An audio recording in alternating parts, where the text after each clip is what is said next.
needs to look at the popular concept of success,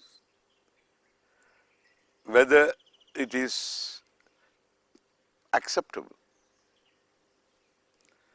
If the popular concept is taken into account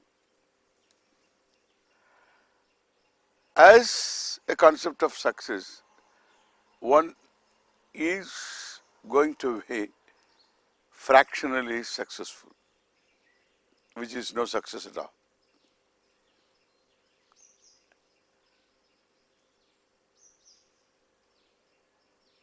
If you have to fulfill all your desires in all spheres, including domestic sphere, then the rate of success is going to be highly fractional, point not one. So I need to look at success properly, I said,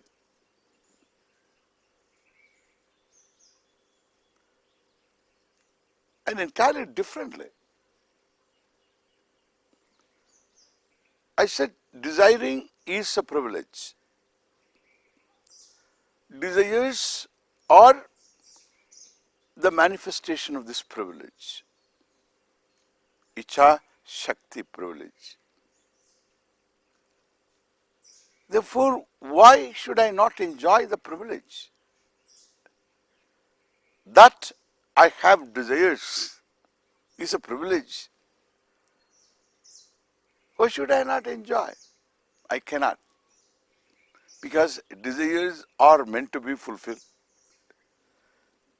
You don't desire for a thing you have. You always have a desire for a thing that you don't have, or a desire for retaining a thing you have. Of course, you want to retain. The form is to be retained, the value is to be retained. Like the value of money. You have money, you want to retain the money.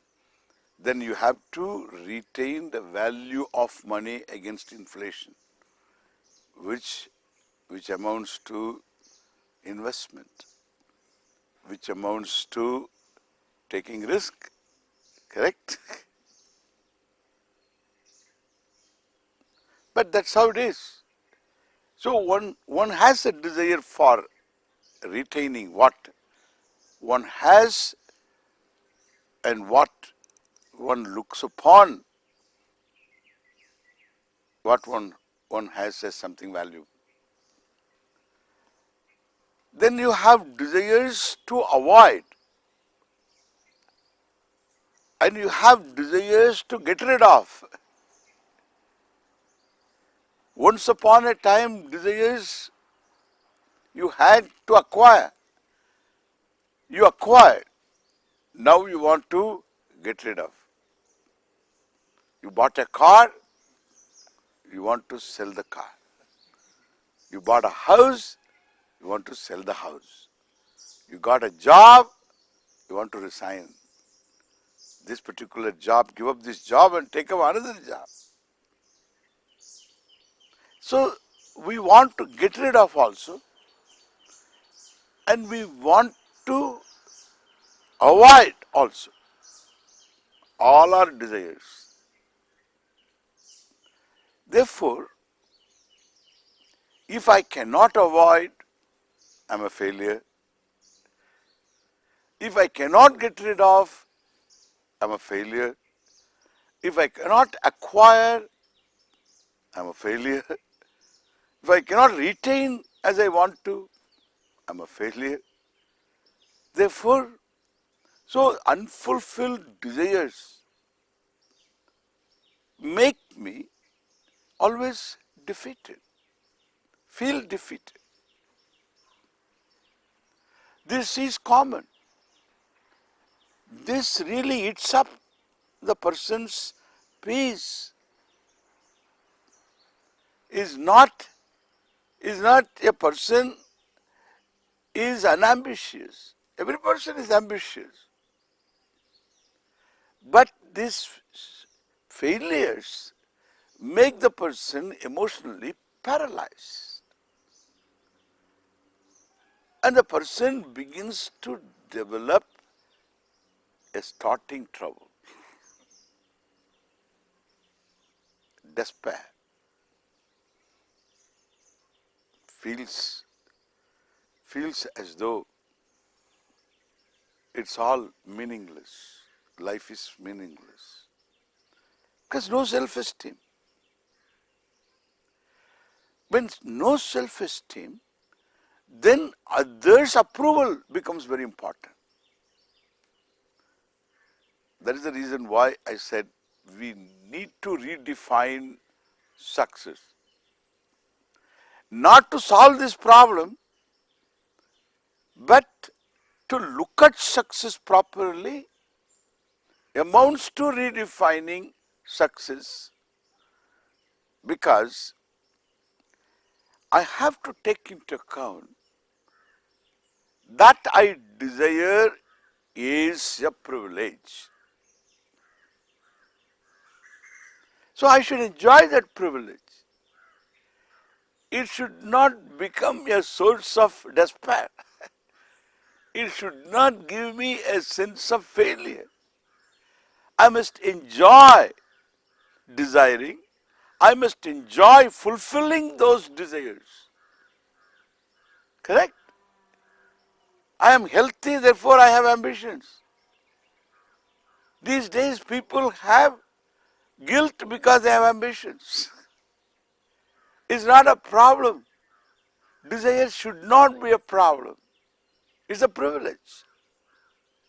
Then what is the real problem? The problem is I have difficulty in understanding what it takes to meet with a certain situations which are unpleasant. I should take into account the reality of myself as an individual. I have certain capacities.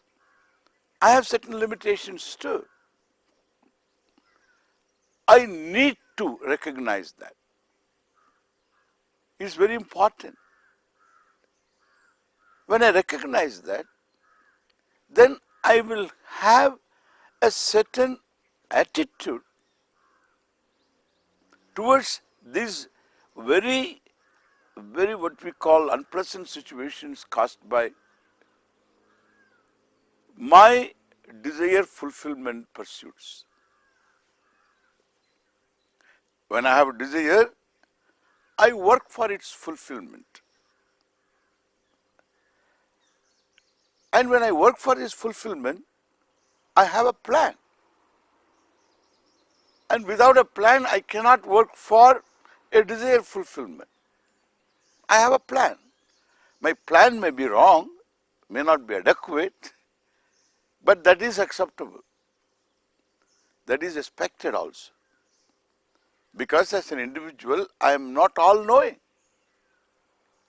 I have limited knowledge. And therefore, I can consult somebody who has better knowledge in the field.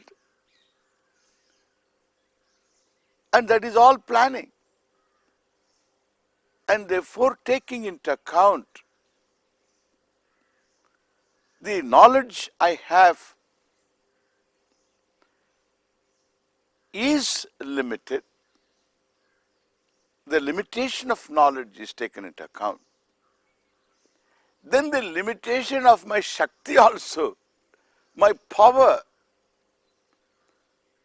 that also is limited. Resources are limited. My capacity to stop certain situations is very limited. And the hidden variables are too many. I cannot control the hidden variables. I cannot control the known variables. how am I going to control the hidden variables? And the hidden variables are too many. When there are too many hidden variables, then naturally I must be ready to face a situation that is not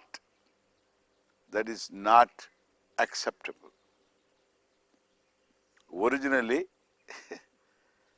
planned situation was one thing. What was the expected outcome was entirely different from what is the outcome I face. So between the two things, my expected outcome for all my efforts and planning and what has come about, between the two, there is always a variation. This is where I pick up my problems. The problem of failure is not elsewhere. The problem of failure is here alone. Somebody said, don't judge. That is also not possible. I'm not going to remain without judging. In the sense, what I am getting for all my efforts is entirely different from what I wanted. The difference is not in my favor. It's against my favor. Very rarely I outscore my expectation, outshine myself. Very rarely. I expected to achieve something, I achieved much more than what I expected. That is a rare phenomenon. The usual thing is always less than what I expected. Sometimes even opposite.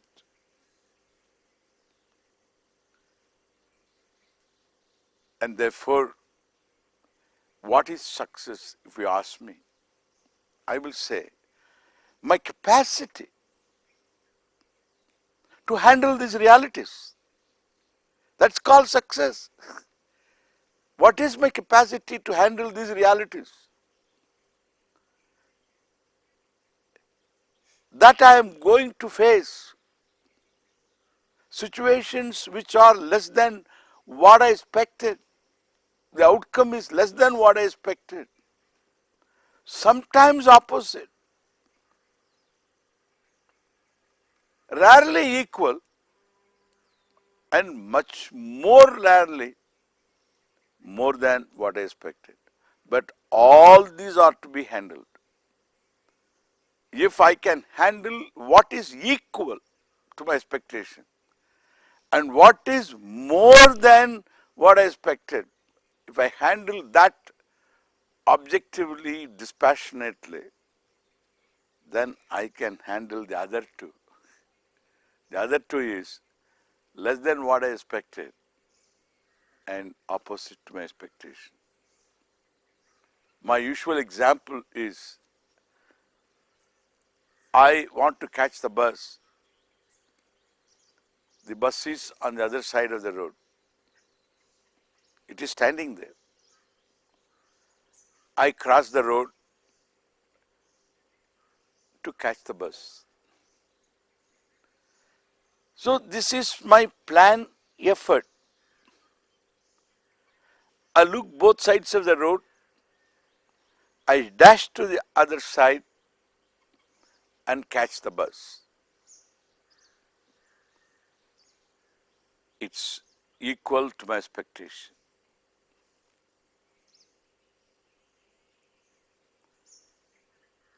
This is one reality. In my day-to-day life,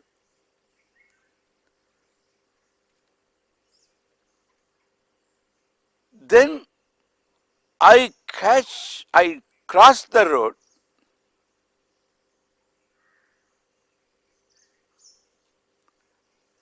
and miss the bus. This is another reality, not uncommon in one's life. Missing the bus is the problem.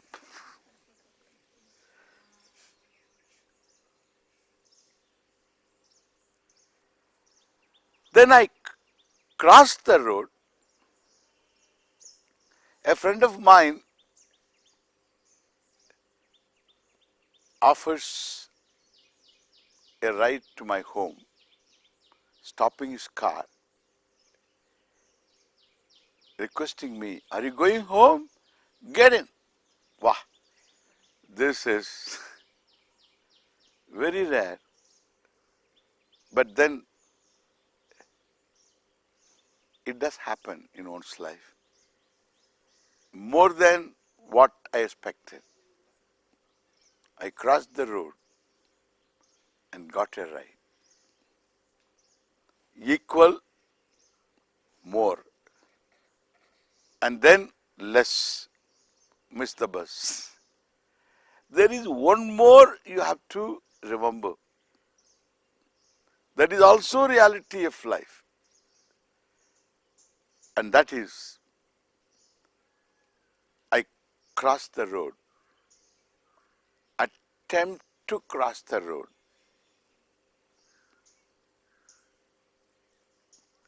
Both sides I looked at. I didn't look at the banana peel on the road. And it was empty road at that time. I had enough time to cross the road. The vehicle was there. This side also. It's all good judgment. But I didn't account for a slip on the road. People say there are slips between cup and the lips. You must know there is always a possible slip between between two steps. And here I slipped. Then afterwards, what happened to me, I didn't know. After 2 days, I wake up in the hospital asking questions. Who am I? All fundamental questions. I didn't take into account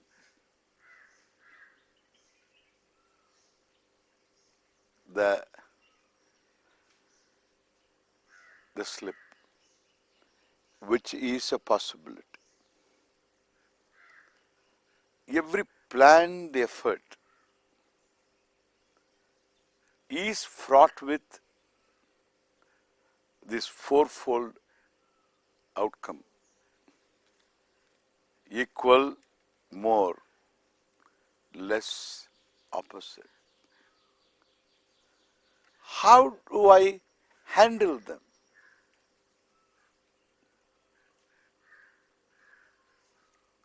If I get elated because I got more, I hit the ceiling, then what will be my lot when I miss the bus? And not to talk of the hospital going.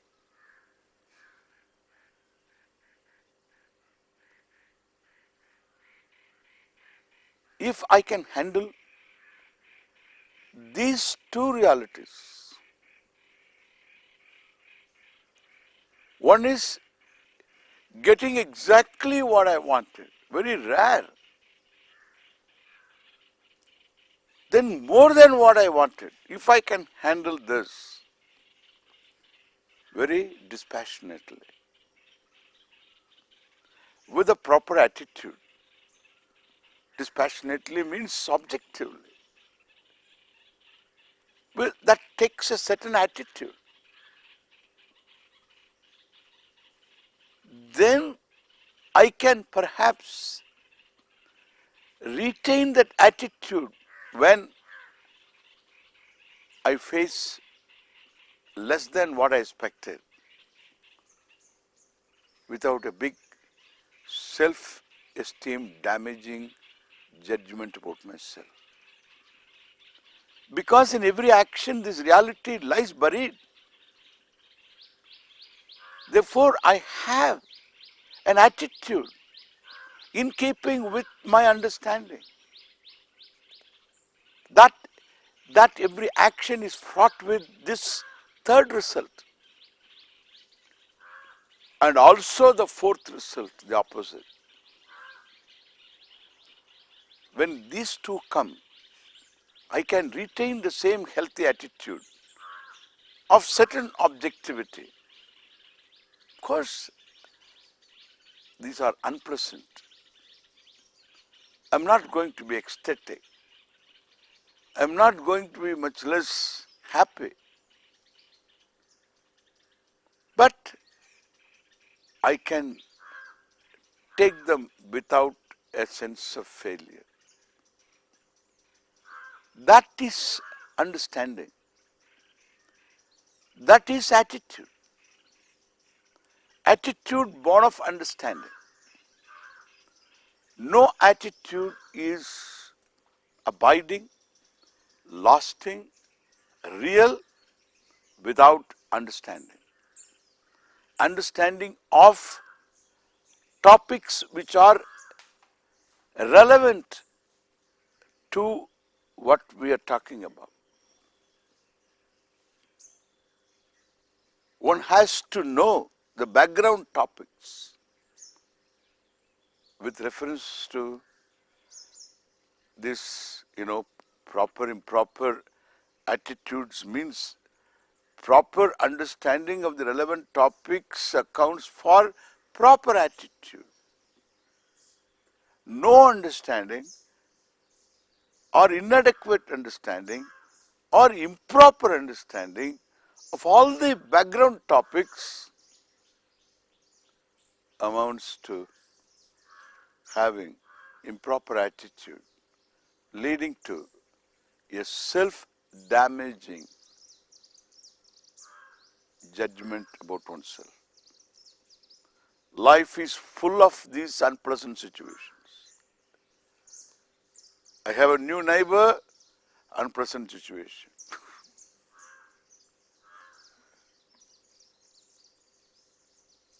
Or my old neighbor is no more, unpleasant situation. Maybe a pleasant situation. He is no more there. I need to handle all these situations with certain objectivity. For all this, we need to understand a number of relevant topics. Understanding the relevant topics is commanding proper attitude. We will talk about those topics next time.